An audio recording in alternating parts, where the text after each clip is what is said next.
Creo que está barrido, no sé.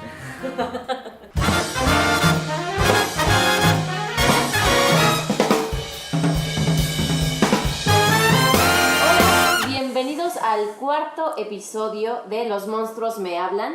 Estamos ahorita con Alejandro Calva, que nos recibió en su casa y vamos a estar platicando con él.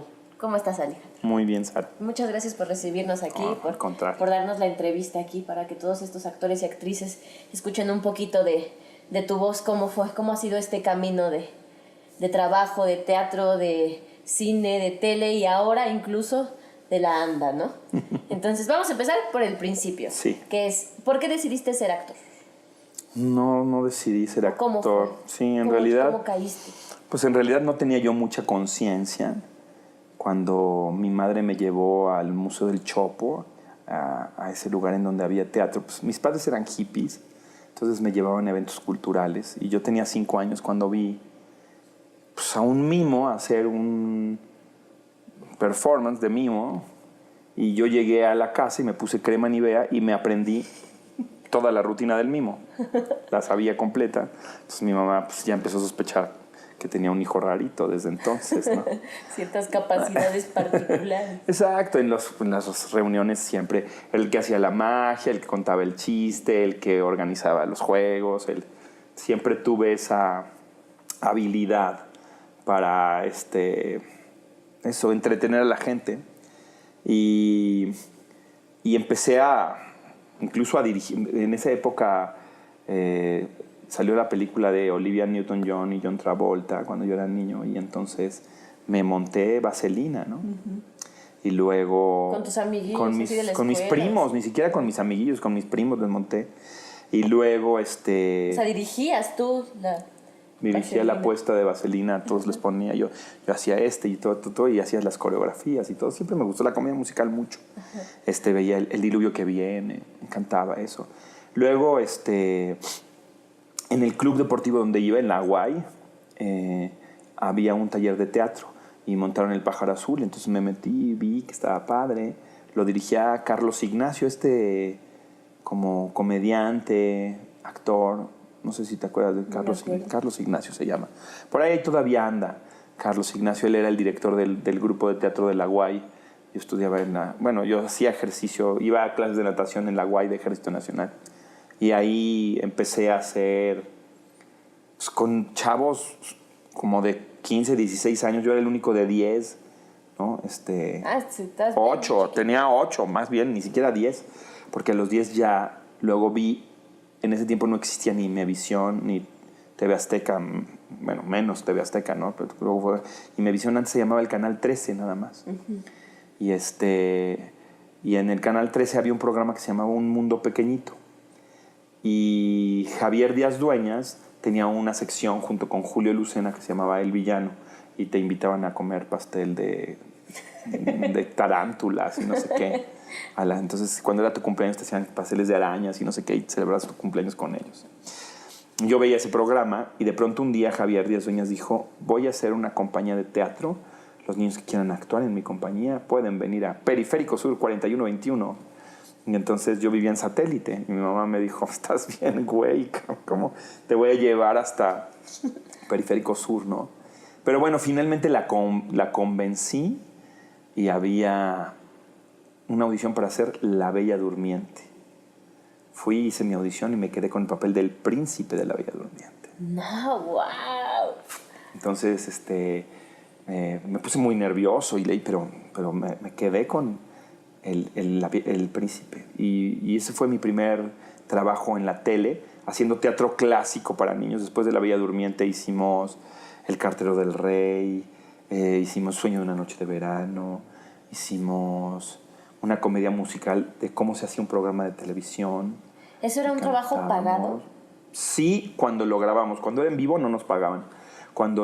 Se cuenta, eran los jueves. Cada jueves, durante 4 jueves, presentábamos pedacitos de La Bella Durmiente. Y el último jueves presentábamos toda La Bella Durmiente ya con sets hechos y todo. Me acuerdo la primera vez que tuve que usar un chroma key. ¿Sabes lo que es un chroma key? No. Es que ya casi no se usa, pero el green screen, ¿no? Tú te metes a un green screen y interactúas, ya sea más grande o más chiquito, con una fotografía o con una maqueta o con algo que está en otro lugar y te ponen en el tamaño que ellos necesitan para que... Entonces yo peleaba contra el dragón de la Bella Durmiente, ¿no? Y el dragón de la Bella Durmiente estaba en otro lado porque habían hecho pues nada más un dragoncito así chiquito. Y pues no lo lograba. Me decía, ahí, pelea, eso, ahí lo mata. No, ya te pasaste, te pone... Y era una complicación, era un niño de 10 años y no lo lograba. Hasta que finalmente me hicieron un dragón de tamaño real y entonces peleé contra el dragón de la Bella Durmiente, ¿no? ¿Y eso lo ensayabas? O sea, ibas a la escuela y después llegabas a... Exacto. Iba a los ensayos y ya... Me acuerdo que yo iba a una escuela en las Lomas de Chapultepec y nos íbamos a comer al Parque Rosario Castellanos, ahí en el bosque de Chapultepec, en la segunda sección, ahí por donde está la feria, hay un parquecito que se llama Parque Rosario Castellanos. Y ahí hacíamos nuestros picnics, mi mamá, mi hermana y yo comíamos rápido para irnos a TV Azteca, a Canal 13. Y ahí íbamos a ensayar. ¿Y cuántos años estuviste ahí? Estuve, creo que hasta los 11, porque ya después de eso se acabó ese programa. Muchos se fueron a RTC, a un otro programa que se llamaba Vuela Papalote. Yo fui como 2 programas y luego mi mamá ya no podía llevarme. Y luego ya me fui a Televisa, donde Pedro Damián estaba empezando a hacer cosas, lo que iba a ser Chiquilladas, Alegría de Mediodía, todos esos programas en los 80s que empezaron a salir, Alex Sintek, Lucerito, Lolita Cortés, toda esa gente es de mi generación, ¿no? Y yo ya, mi mamá me dijo, ¿quieres ir? Ahí está la combi que va a Cuemanco desde Plaza Satélite, la tomas y llegas, y te bajas en Televisa. Y fui como 2 veces, me trataron muy mal, ya no me gustó. Al fin ya también había cambiado, ya estaba en la secundaria, ya estaba como más adolescente. Y entonces dije, no, ya. ¿Lo dejaste un rato?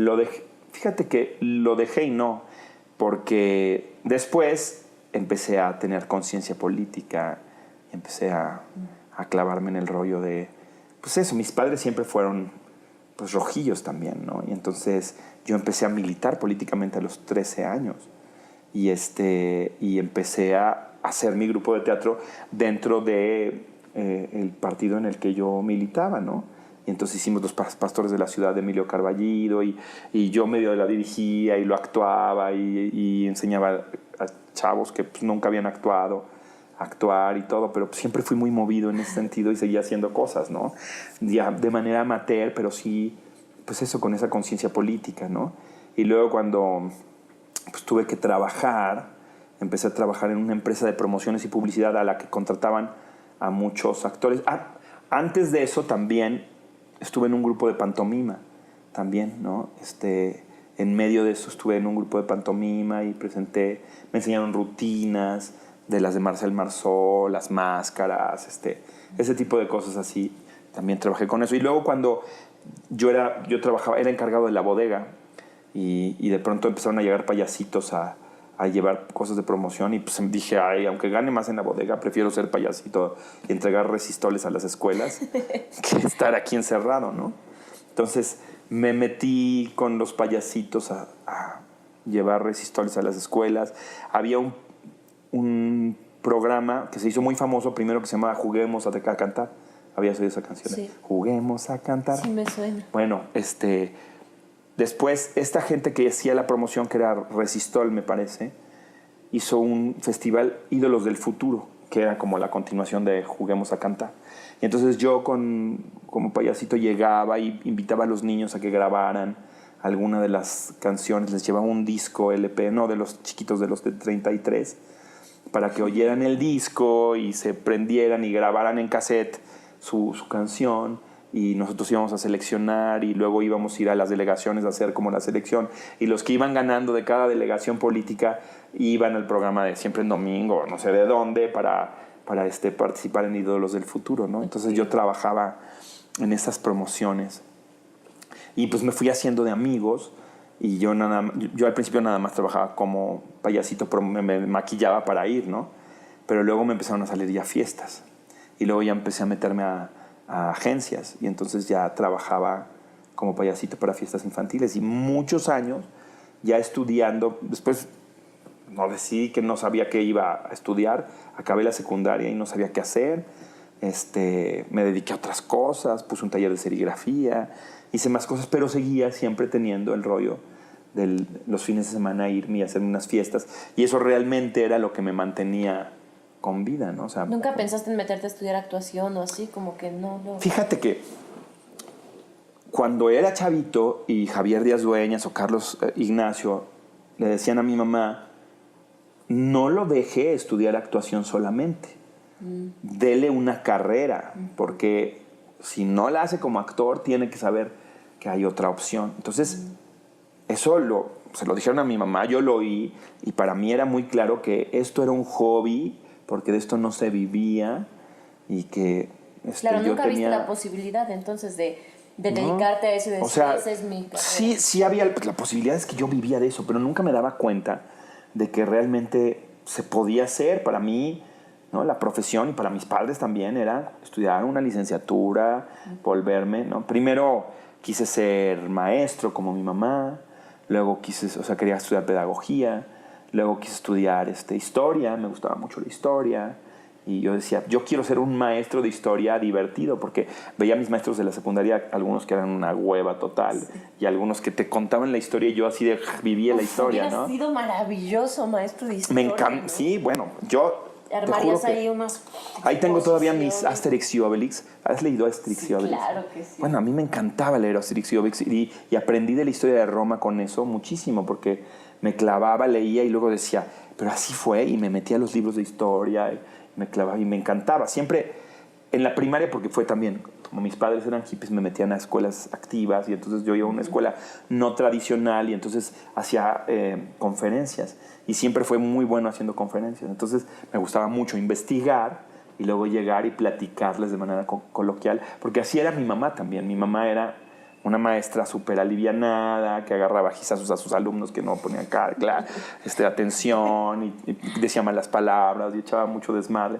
Fue maestra 50 años en el CCH en Naucalpan, ¿no? Primero en el sur y luego en Naucalpan, y antes en la Prepa 4, pero porque los CCH se empezaron en 76, entonces ella empezó a dar clases desde antes, desde los 70s, me parece.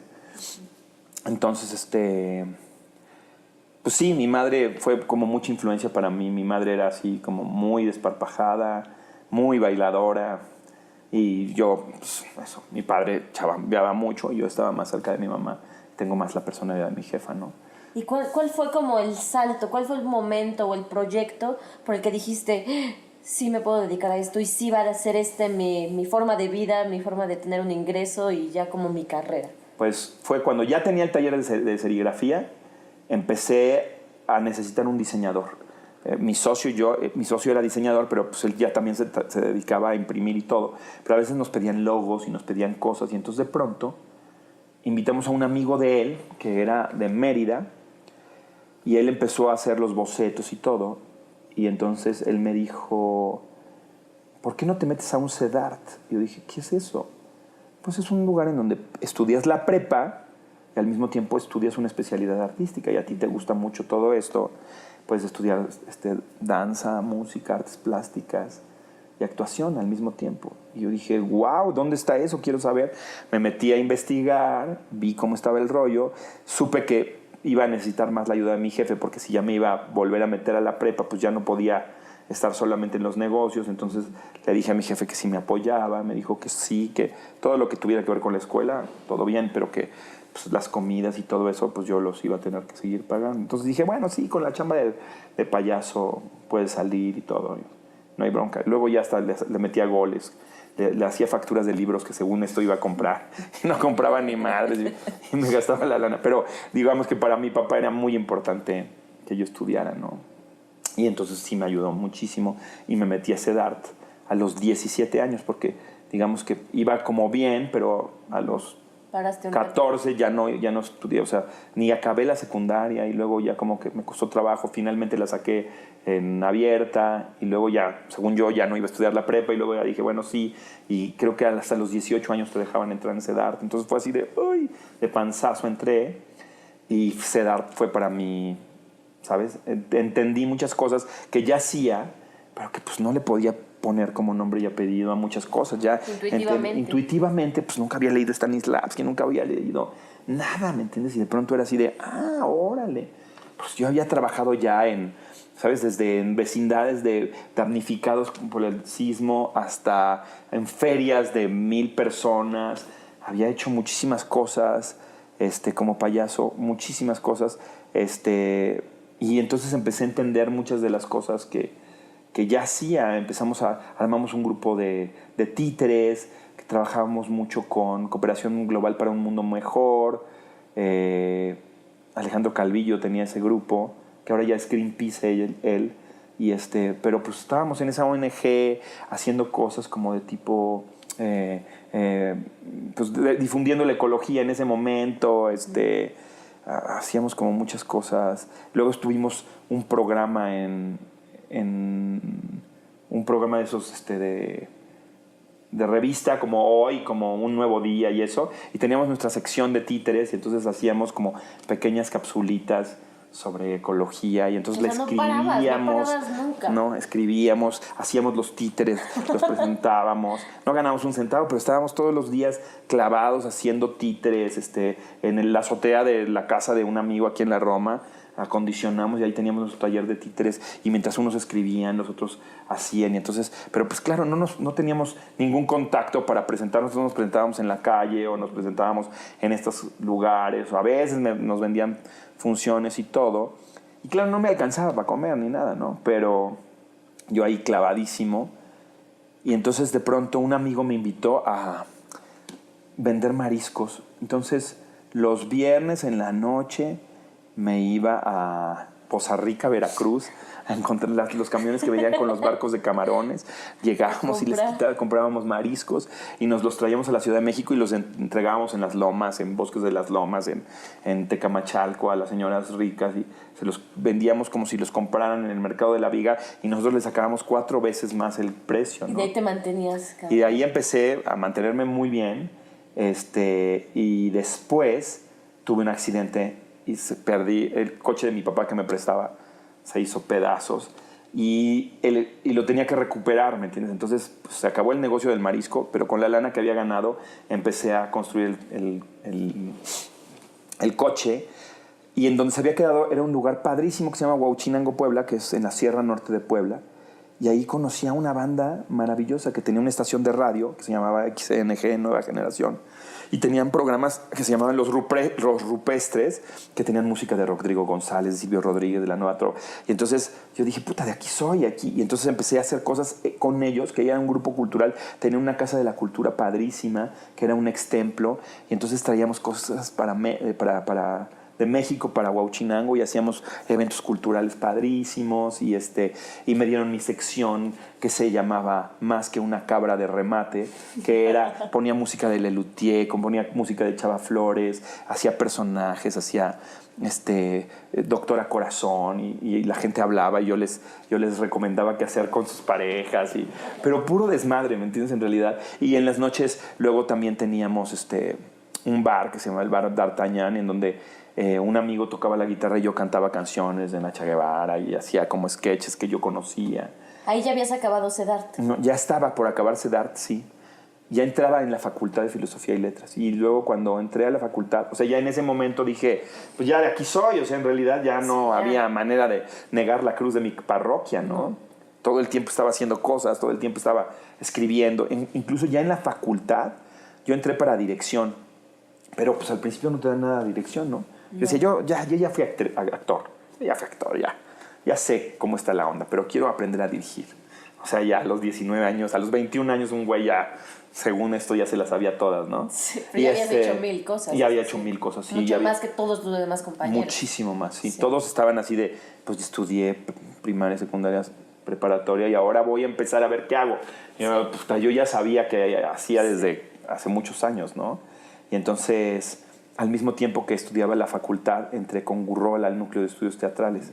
Y también llegué con Gurrola con mi guitarra y le canté unas canciones y les dije todo lo que hacía y se maravilló. Y dijo, sí, perfecto, vente para acá. Y entonces ya empecé a trabajar con el maestro, que él pues sí fue mi primer gurú, ¿no? Para mí, Antes de él, en CEDAR tuve a Javier Villegas, que me enseñó mucho sobre la sutileza y me enseñó mucho sobre lo plástico que puede ser la escena. Javier era un gran director de escena, nada más que nunca... O sea, tenía un grupo padrísimo que hacía como teatro, como entre meses cervantinos o teatro del siglo de oro, y tenía esa banda. Y ahí yo aprendí muchísimas cosas. Hice escuela de bufones de Gelderop y todos hicimos nuestros tocados, que eran unos tocados como al estilo de Fellini, de Julieta de los Espíritus, que eran como unas, o sea, eran sombreros, pero eran candelabros y tenían, ¿sabes? Como algunos adornos extraños y con plastilina hicimos y papel maché y nos enseñó a hacer muchas cosas. Gracias a eso aprendí mucho de hacer títeres también, ¿no?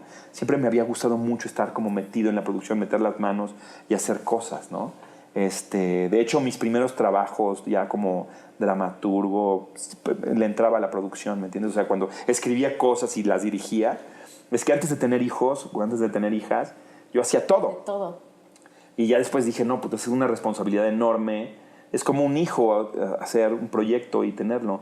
Mejor prefiero tener hijos y ya después volver a retomar. Y ya no he podido volver a retomar así con ese ímpetu, con esa energía de los 20. Pues es que como que hiciste tu camino ya mucho más específico a la actuación en particular. Pues no lo hice yo, ¿eh? En realidad no lo hice. ¿Te fue llevando? Aquí, es que de verdad, esta profesión no es tanto... Tú decides para dónde vas y de pronto te dice el teatro, no, güey, tú vas para allá. Agarra la ola. Pero es que yo quiero dirigir, no, ni madres, tú vas para acá. Y de pronto todo lo que te va saliendo es, pues, de actor, y de actor, y de actor. Y yo decía, es que yo quiero dirigir, ¿no? Pues no es lo que tú quieras, es donde vaya habiendo trabajo también.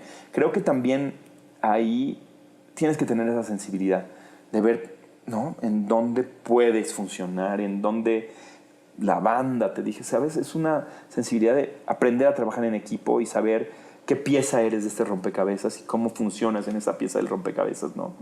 Y imponer muchas veces en una mancuerna creativa no funciona mucho, ¿no? Siempre funciona soltar y decir, ok, y yo aquí, perfecto, aquí voy. Y ya funcionas, ¿no? Sobre todo al principio, ahorita ya no es tanto, pero al principio sí. Ahorita ya puedo decir, quiero esto. Claro. Pero incluso, y te lo platicaba hace un momento antes de que empezáramos a grabar, que hay cosas que digo, necesito hacer esto. No es de que quiera. Si yo quisiera, me la pasaría un poquito más tranquilo en mi vida. Pero hay muchas cosas que siento que me va la vida en hacer y que no puedo no hacer. Entonces, y eso es vocacional y muchas veces es congruencia política y muchas veces congruencia artística. Y yo digo, este cuento es el que tengo que contar.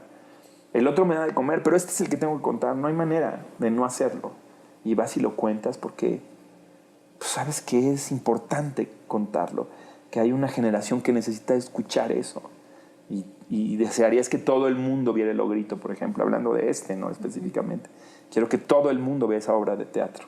No quiero que nadie se quede sin verla porque de verdad que son instrucciones para vivir y te las tienes que llevar. Y si tienes 6 años, a lo mejor esas instrucciones no llegan completas, pero llegan imágenes que te van a atormentar durante años y que luego las vas a entender, ¿me entiendes? Sí.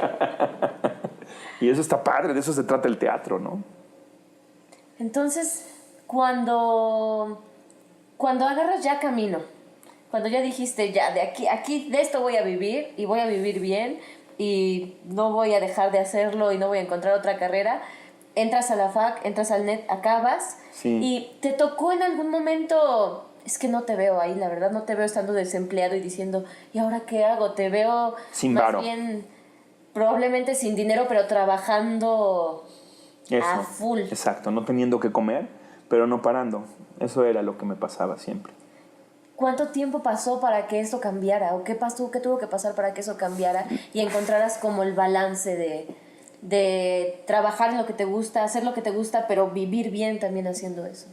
Pues es que vivir bien es muy subjetivo, no sabes qué es. Exacto, mantenerme. Pues tuve la gran fortuna en ese momento de que yo tenía una relación desde que tenía 17 años, con la cual estuve 23 años. Es la mamá de mis hijas. Y ella pues, empezó a tener un empleo mucho más estructurado. Y cuando empezamos a vivir juntos, pues ella mantenía la casa y pagaba la renta. Y lo que me sacaba yo era pues, para irnos de vacaciones o para comprarnos algo lindo en el súper o para comer un helado, ¿me entiendes? Ese tipo de cosas. Y todo lo demás era como justo para pues, lo esencial, ¿no? Entonces, así funcionábamos. Ella trabajaba mucho en ese tiempo, muchísimo. Y eso a mí me daba como dos ventajas. Una, no preocuparme por el aspecto económico. O sea, no sabía que tenía dónde caer y qué comer. Claro. Y el corazón también. Yo creo que eso también te desconcentra mucho de lo que estás haciendo, ¿no? O sea, por un lado dices, voy a actuar y esta es mi carrera y todo, pero por otro lado dices, estoy solo como un perro, necesito tener una pareja, no tengo novio. O te metes en una relación tortuosa y entonces se te olvida que eres actriz o actor, porque, ¿me entiendes? Ya estás en otro pedo, la cabeza, la emoción, somos intensos, ¿no? Sí. Y entonces... Te daba mucha estabilidad. Muchísima estabilidad. Me plantaba en la tierra, me decía, esto es, ¿no? Esta es la vida. Y afuera están otras cosas, pero esto es la vida, ¿no? Bueno. Y eso fue, en ese momento de mi vida, pues como una tabla de salvamento desde que empecé, porque digamos que sí había un rollo vocacional y pero era muy, muy caótico. No había nada. O sea, el rollo de decidir estudiar en CEDART y luego irme a la facu fue mucho por la estructura que empecé a tener cuando tuve una relación de pareja. Antes era así, el desmadre y todo, ¿no? Era muy, muy atascado. O sea, ¿sabes? Tenía un caos en mi vida. Mi vida era un caos, ¿no? Ya no estudiaba la secundaria, pero me gustaba esto, pero me gustaba esto otro, pero militaba políticamente, pero luego lo dejaba. ¿Sabes? Era como llamada de petate. Todo lo empezaba con mucho ímpetu y luego se desarmaba, ¿no? Y mi relación de pareja me dio la estabilidad de decir, empiezo algo y lo termino, ¿no? Y voy para allá, ¿no? Y sí hecho desmadre, pero luego llego a casa y en casa, ahí está la vida real. Entonces eso sí me ayudó muchísimo. En ese momento me dediqué mucho a hacer una carrera dentro del teatro, ¿no? A solo dedicarme a eso, ¿no? Y tenía proyectos tras proyectos tras proyectos, y si no había proyecto generaba un proyecto, y siempre fui muy ecléctico. Para mí no hay el tipo de teatro que me gusta hacer, el tipo de teatro que quisiera hacer, porque pues mis inicios fueron absolutamente populares. Niño estás metido en todo. Chile, dulce, mole, manteca. Todo. Entonces, de pronto, sí, claro, mis maestros de la fac me decían que la comedia musical era un género menor y que tal cosa. Y yo decía, y que hacer tele y que hacer tele, y que hacer todo eso, ¿no? Y en realidad, yo no hacía tele en ese momento porque primero tenía que ir a hacer casting y no me daba tiempo porque estaba ensayando, ¿no? Entonces, mientras unos decían, no, voy a parar, ya no voy a aceptar este tipo de cosas que me dan 3 pesos para comer, voy a irme a hacer una telenovela. Y yo decía, pues es que la verdad es que ya tengo resuelto el asunto de comer, entonces no tengo que hacer tele para hacer eso, y puedo ir y esperar a que me paguen en 2 meses, porque en esos 2 meses pues yo voy a tener mal que bien donde vivir, y luego me voy a ir a Puerto Escondido, a Cipolite, ¿me entiendes?, a echar desmadre, ¿no? Y ya después volveré a la pobreza, pero, ¿sabes? No había bronca, estaba solucionado ese asunto.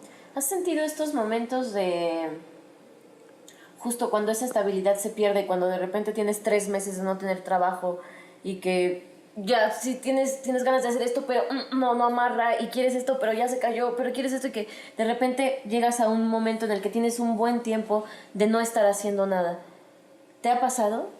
Pues de no estar haciendo nada, no. No, ¿verdad? No, porque ya estaba escribiendo una cosa para hacer algo y ya había visto a este amigo que tal cosa y de pronto a la vez es nada más son proyectos.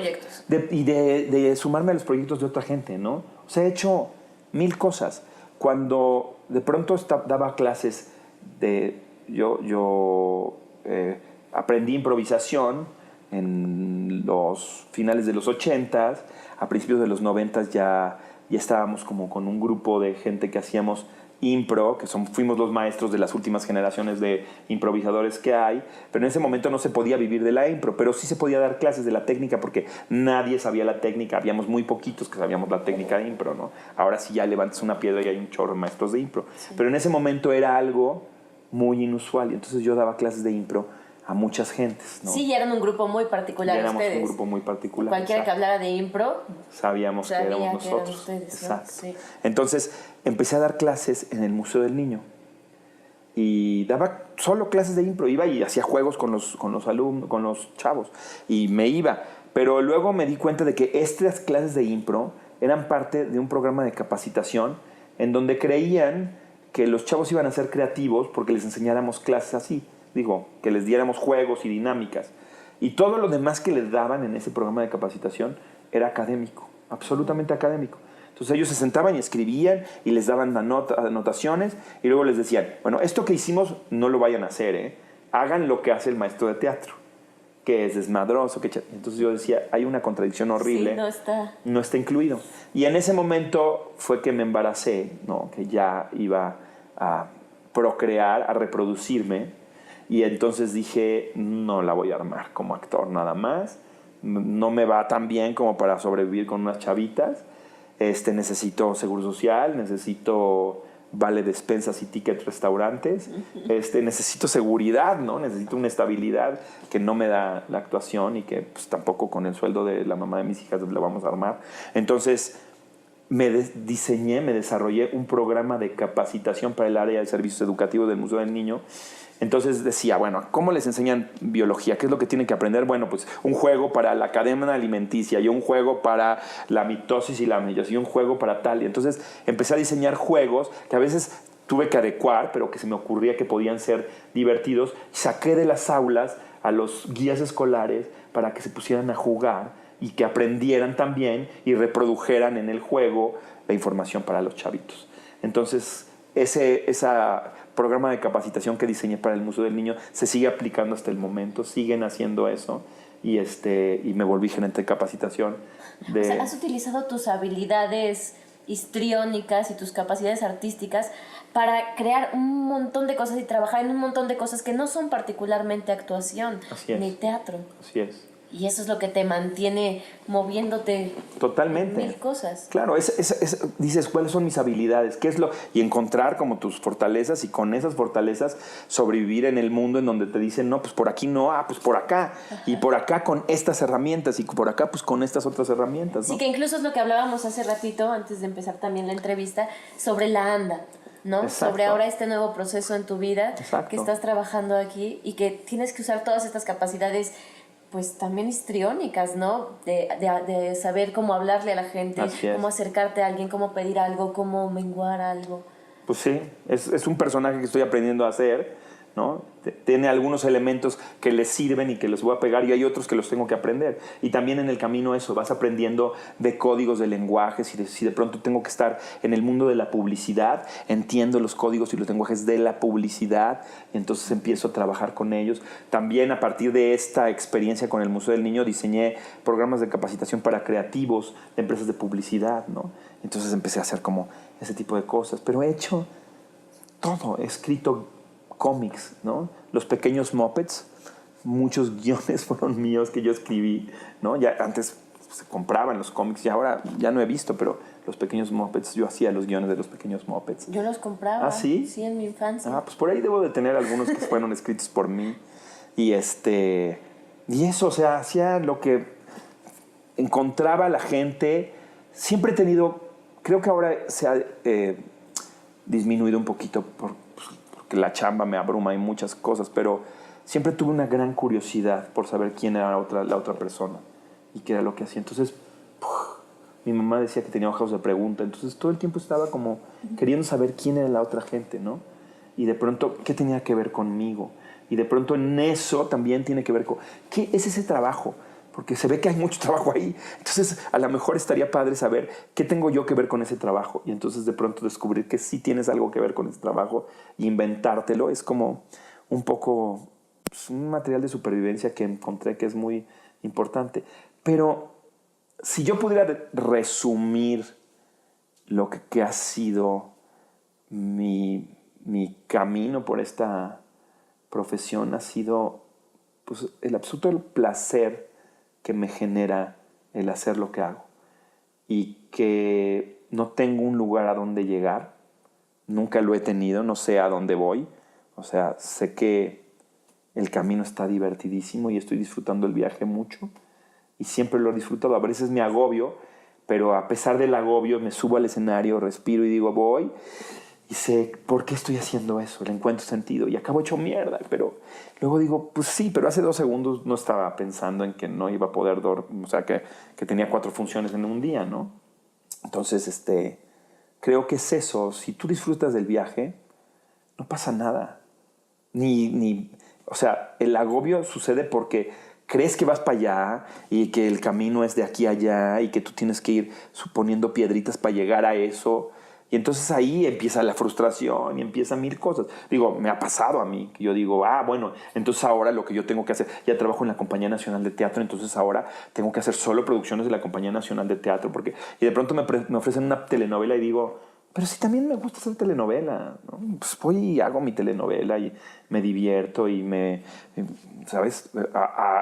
Tengo otra calidad sindical y tengo servicio médico para mis hijas y sin muchas otras ventajas. Y la verdad es que lo haces con gente que también son padrísimos actores, que preferirían estar haciendo teatro, pero que están haciendo telenovela. Y está bien chido también eso, ¿no? Y entonces ya dices, bueno, quitemos estas piedritas, llevémosla para la onda de la supervivencia y vamos para allá, por ese camino. Y luego en ese camino, ¡pum!, se vuelve a cruzar, ¿sabes? El trabajo de la Compañía Nacional de Teatro y a veces 10 años después, el rollo de decir, quiero ser parte de la compañía.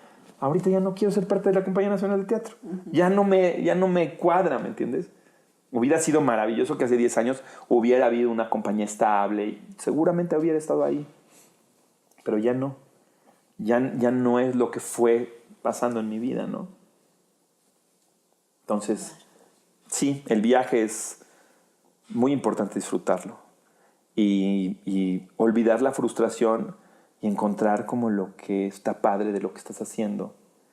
Porque eso es a donde encuentras tus fortalezas.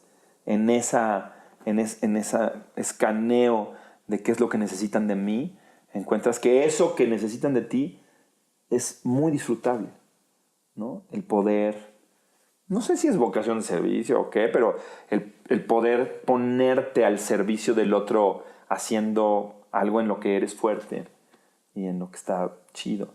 Pero pues sí, nada de esto tiene que ver con reconocimiento, tiene que ver con fama y prestigio, tiene que ver con respeto. Porque eso nunca estuvo en tu mira, en tu... Yo nunca en mi vida pensé Nada. llegar hasta donde iba a estar. La verdad es que el desmadre que era... ¿Y te dabas cuenta? O sea, yo creo que ahorita eres consciente, pero ¿te diste cuenta cómo fue pasando? ¿Cómo te fuiste volviendo quién eres? Como, no sé, las primeras veces que se te acercaba gente a decirte, yo te admiro, yo te vi, yo te sigo, yo todo esto. Pues sí, pero como no era el objetivo, también decía, Era, qué padre, chido, qué padre, me gusta. Pero siempre en la vida, siempre he preferido que alguien me quiera a que me admire, ¿me entiendes? Creo que es mejor que alguien me quiera y yo querer a alguien, ¿sabes? Esa relación es más entrañable. Y yo quiero el escenario, lo amo profundamente. Y contar historias, me va la vida en contar la historia. Y si yo conmuevo a esa gente, sé que esa gente me quiso un poquito en mi personaje. Sí, seguro. ¿Me entiendes? Entonces, eso es más padre, que ese me conmoví porque, o sea, por ejemplo, un abrazo de un editor, no sé si te ha pasado eso. ¿De un editor? Los editores te están viendo todo el tiempo. Claro. Si estás haciendo una película, te están viendo 24 horas al día y eres súper familiar. Te conocen más que tú, porque te han visto, ángulos, ¿me entiendes? Ven todas las tomas, ven todos tus ángulos y cuando te ven te abrazan como si te conocieran de toda la vida. Y ese tipo de reconocimiento es bien padre. No te están diciendo eres un chingón, te están diciendo vivo contigo todo el tiempo. Conozco. Eres una persona familiar, es cercana. Ese tipo de cercanía que a veces logras en el escenario es la que vale la pena, ¿no? Como es esencial, es humana. ¿Y has encontrado ese tipo de emoción, de tu amor, de tu pasión en el teatro, en las demás partes, en el cine, en la tele, en todo eso? ¿O dónde es donde tú sientes que...? No, pues en donde más se siente es en el teatro. El amor se siente en el teatro. En el cine se siente... eres una parte de un engranaje. Entonces sientes que puedes tener la posibilidad de hacer un buen trabajo, pero no depende directamente de ti. Sí. Entonces estás más a las órdenes de alguien que crees que tiene una idea, pero pues no la tiene porque va a mandar la imagen que levante y cómo se cuente la historia y si se cuenta contigo o si se cuenta sin ti o si se cuenta con esta escena que tú hiciste, que no es la mejor escena, ¿me entiendes? Entonces, pues no hay mucho que hacer en ese sentido. Es hacer una apuesta y ir y pues de la experiencia cinematográfica lo entrañable es estar 6 semanas viviendo con un equipo de trabajo que se parte la madre todos los días y que estás ahí, ¿no? Y que pasan días y horas y tienen que modificar cosas y tienen que hacer. Pues es una travesía, es como embarcarte en un viaje y estar ahí jalando todos para el mismo lado y confiando todos en que el trabajo final va a ser el óptimo, pero que también tu trabajo termina cuando te dicen corte ya.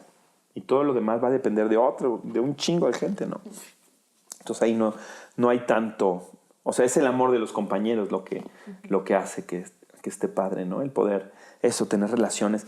El teatro es eso también. Digo, tu profesión es eso. Las relaciones son intensas y fuertes y después desapareces, ¿no? Sí. Y cuando te vuelves a encontrar no empiezas de cero, ya tienes construido y sembrado algo dentro de eso. Pero te vas dando cuenta de que pues hay un chingo de gente a la que quieres muchísimo, hay un chingo de gente con la que has compartido momentos de tu vida muy entrañables y eso, tu corazón se ha quedado en pedazos en un chingo de banda, ¿no? Que a veces ni siquiera te acuerdas, si tienes 15 años de no verlo y de pronto me acuerdo cuando... Y entonces es un pedacito del corazón de hace un chingo de tiempo que de pronto tienes que complementar con lo que eres ahora, ¿no? Pero pues es que ahí viene como el meollo cuando los chavos se acercan a decirme que quieren ser actores, pues sí, siempre les digo, ¿quieres ser actor? ¿Quieres ser famoso? ¿Quieres que la gente te admire? ¿Qué quieres hacer? Porque incluso gente que estudia teatro no tiene claro cuál es el motor que lo lleva a hacer eso, ¿no? O sea, y yo tampoco lo tenía claro, ¿no? Yo sabía que había algo que me gustaba, ¿no? A lo mejor era como encontraba el cariño de los demás haciendo chistes, ¿no? Y descubrí que era eso, que era bien recibido. Y ahora también me gusta conmover a la gente y también siento que soy bien recibido cuando logro conmover, ¿no? Ya no solamente contando chistes. Se va complejizando o no esta relación o esta complicidad que generas con el espectador o con la historia que estás contando. Como que no sé, no creo que se cambie el motor es el mismo desde que empieza, pero se va clarificando, se va definiendo, pero tiene que haber ese motor, porque si el motor no está en el lugar correcto... Sí, o si el motor está en la fama, en el reconocimiento, va a ser muy complicado y, como dices, muy frustrante. Muy frustrante. Porque tu piedrita la aventaste hasta allá y nunca va a haber como un camino directo hacia allá. No hay un camino directo hacia allá. Es más, de hecho, es mucho más efímero que el teatro, la fama, ¿no? Sí. Y está lleno... hay un texto que dice el Logrito que dice, el logro traga ferozmente para calmar sus ansias. Su felicidad es turbia y se parece a la cólera. En realidad no es felicidad. La fama no tiene ese elemento de felicidad. La fama es exacto, es estresante. Tiene sabor amargo, ¿no? De la fugacidad, del miedo de la fugacidad. Exacto. Voy a estar aquí 2 segundos. ¡Ah! Quiero estar más, no quiero irme. Y ¡pum! Te vas y dices, puta madre. Y entonces ves a tus compañeros actores diciendo, yo fui, tengo 50 años, hice esto. Y los ves hechos pedazos porque eso era lo que los detenía. Y lo que construyeron antes y después ya no importa. Ellos fueron ese momento de su fama, ¿no? En cambio ves a compañeros lindísimos y luminosos diciendo, aquí estoy y aquí sigo porque esto es lo que más me gusta hacer. Y a veces he estado aquí, a veces he estado acá y a veces he estado acá, pero mi trabajo ha sido siempre el mismo, ¿no? Igual de entregado, igual de comprometido. Y esos son los compañeros que valen la pena, digo. Sí. Con los que te encuentras en el camino todos los días y que están chingándole como tú y que no les importa, ¿no?, haber hecho lo que hicieron o haber dado clases en la Casa de la Cultura de Chimalhuacán, pero ahí están dándole duro, ¿no? Eso también lo dijo Dustin Hoffman en alguna entrevista en YouTube también. Dice, si yo no fuera lo que soy ahorita, sería un maestro en Casa de la Cultura. Y sería, porque lo más importante y mi motor está en lo que hago, no en el lugar a donde llegué, ¿no? Fue el camino que disfruté en el camino y que pues, las olas me llevaron para acá y aquí estoy y de pronto, ¿qué más fortuito que ser secretario del Trabajo de la ANDA? No sé. Sí. La verdad es que... Oye, y hablando de eso, ¿por qué? ¿Por qué es importante inscribirte en la ANDA como actor, como actriz? Mira, la función de un sindicato se ha perdido muchísimo, pero en realidad las relaciones que tú estableces con una persona que te contrata para usar tu talento tienen que estar reguladas de alguna manera, porque pues, esto que yo te digo, puta, a mí me encanta hacer teatro y lo hago en las condiciones que sea, pero hay alguien que te tiene que decir, ok, este güey se está aprovechando de ti, porque tú estás prendidísimo y quieres hacerlo como sea y cuando sea, y en realidad la relación es una relación laboral. Y hay una ley federal del trabajo en este país que tiene que ser cumplida. El patrón te tiene que dar seguridad social. ¿Qué patrón, qué productor en México de teatro te da seguridad social? Nadie, ¿no? Bueno, también la ley federal del trabajo dice, esto que estás haciendo hay que agarrar un poquito para que cuando ya no lo puedas hacer, te lo demos. ¿En qué momento piensas en el futuro? Te enseñan a estar aquí y ahora. No te enseñan a estar aquí en 50 años hecho mierda de las rodillas, enfermo y sin posibilidad porque ya no te quedas en un casting, ¿me entiendes? Eso no te lo enseñan porque pues, somos muy inmediatos y más cuando somos chavos. Dices, puta, ¿qué voy a saber si voy a llegar a los 30, a los 40, a los 50 años? A los 50 años falta un chingo, ¿no? Y no, son 5 minutos. O sea, en realidad, yo estoy a punto de volverme miembro honorario de la ANDA porque he trabajado por 25 años de manera ininterrumpida y he cotizado a mi sindicato. ¿En qué momento pasó eso? Si yo hacía cosas en Bellas Artes, ¿no? Pero en algún momento empecé a hacer cosas de tele y me tuve que inscribir y ahí estoy, ¿me entiendes?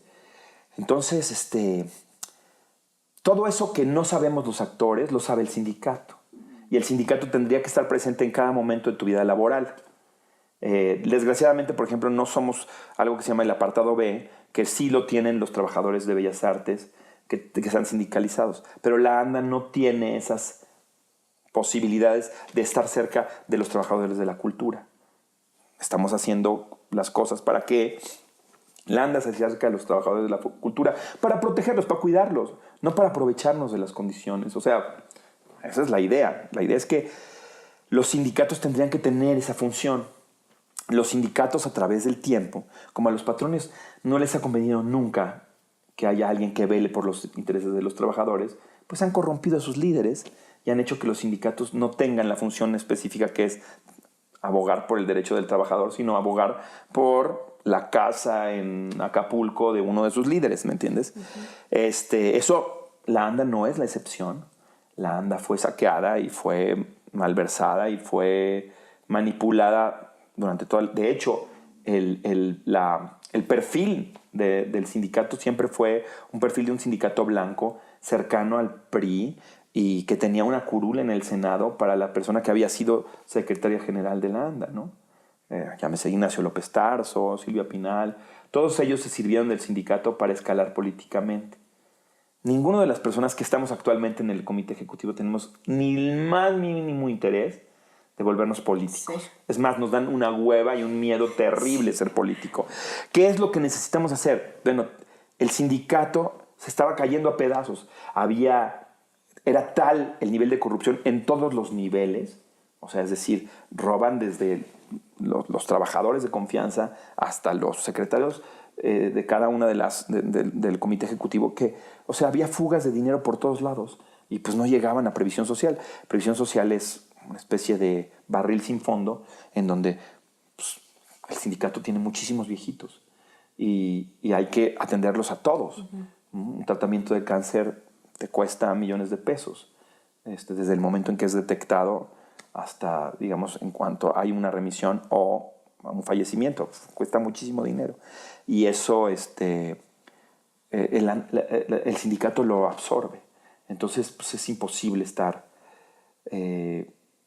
trabajando con déficit, ¿me entiendes? Con faltantes. Entonces, lo que hicimos es, antes de que esto reviente y se caben los pedazos y todo, vamos a salvarlo y a reubicar el camino del sindicato, redignificar lo que es un sindicato en México y cómo un sindicato bien administrado y con un interés por el trabajador, por el actor, funciona. Cómo sí va a funcionar, así sí va a funcionar, ¿no?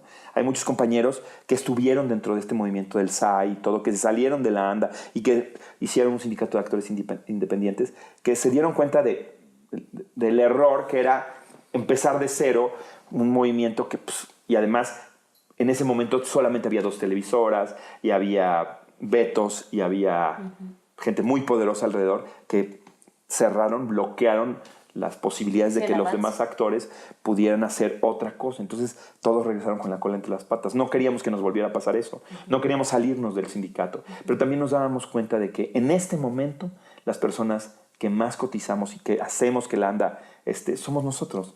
Somos esta base trabajadora de actores que hacemos series, que hacemos teatro comercial algunos, que hacemos doblaje, que mantenemos a la ANDA y que mantenemos a estos viejos que malversaron y que hicieron 1000 cosas, estos exsecretarios generales. Entonces decidimos que no había manera de seguir por ese camino, que la ANDA iba directo al colapso, a una quiebra. Ya tenía una quiebra técnica, de hecho, y en un año de buena utilización de recursos teníamos números negros. Entonces, pues nada más era cosa de llegar todos y decir, bueno, para allá. Sí. Y eso es lo que hicimos y ganamos estas elecciones. Pero claro, ahora estoy metido en un mundo que no conozco, desde el oficio de sindicalista, que no es mi oficio, pero con ganas de que alguien que sí tenga esta vocación sindical se haga cargo de eso. Pues ahorita necesitaban compañeros mediáticos que fueran reconocidos por su gremio, que fueran identificados con otra manera de hacer política u otra manera de ver la vida. La idea es que dejen esto encaminado para que ya después siga avanzando. Así es. Por ese camino. Y sobre todo blindado, que ya exista la imposibilidad de robarse nada, que todo esté computarizado, que todo esté, ¿sabes?, en bases de datos, que haya firmas, que todo esté regulado, que no sea así de un güey que llega y que te diga, mira, soy del sindicato, me tienes que pagar por él, fírmame aquí en esta hoja en blanco, yo llevo este dinero. No. Todo se hace a través de la página del sindicato y ahí hay una nómina única y el trabajador puede ver cuánto trabajó y cuándo se le paga. No hay que hablar a la caja para ver si tienes algo depositado, sino ya saber, tiene que haber una base de datos y un programa en donde todo está regulado y todo está controlado. Y el centavo que entra a la ANDA es el centavo que sale de la ANDA y las previsiones sociales van al lugar a donde van, ¿no? Y que todo esto le dé seguridad a estos nuevos actores. Así es.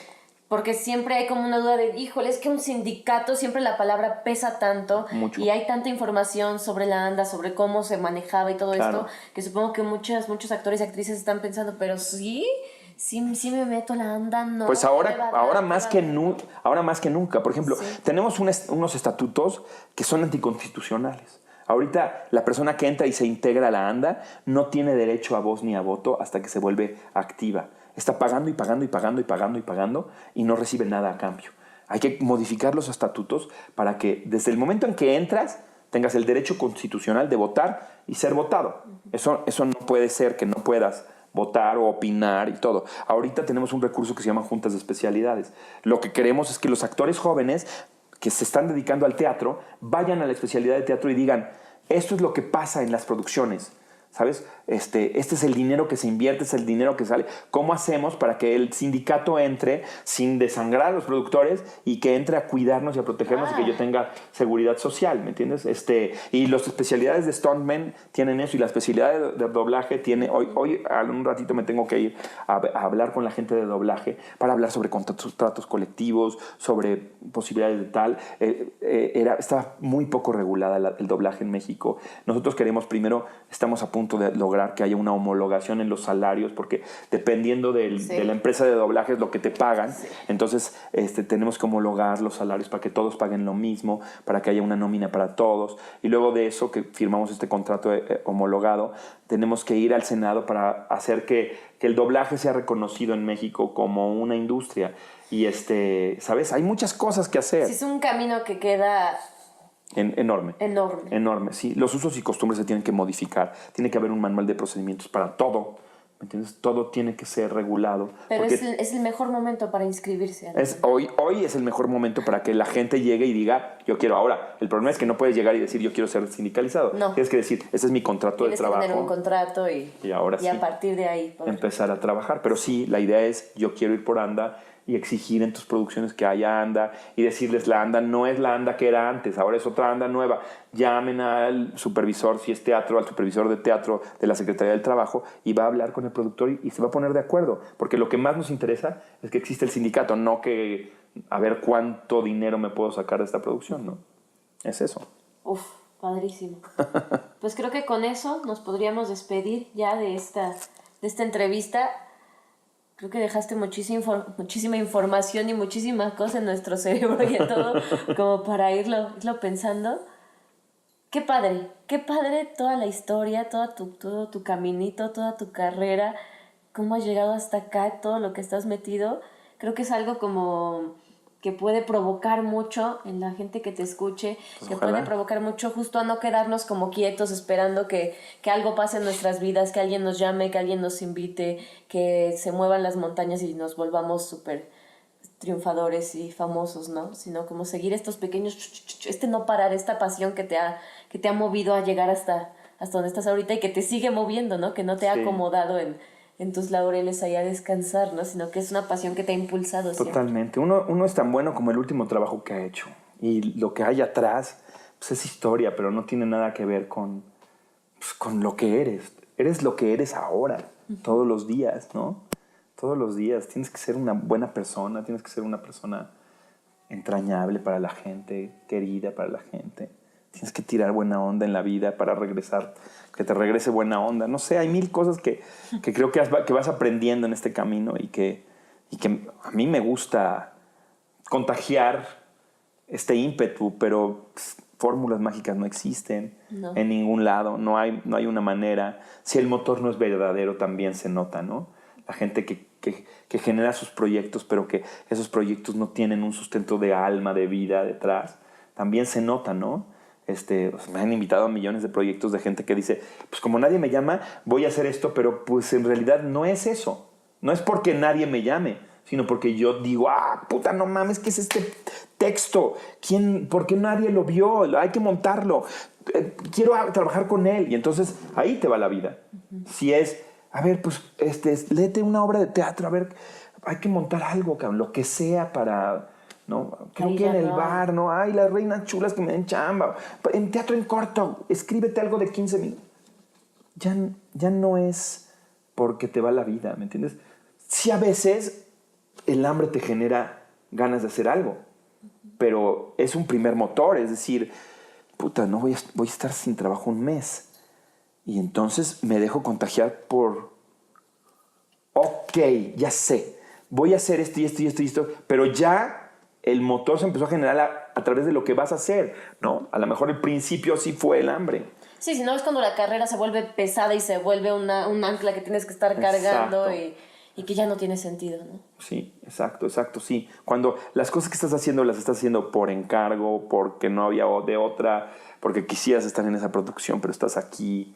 También eso es bien cabrón, ¿no? La envidia, el querer tener la carrera del otro. Pues esta es tu carrera, ¿no?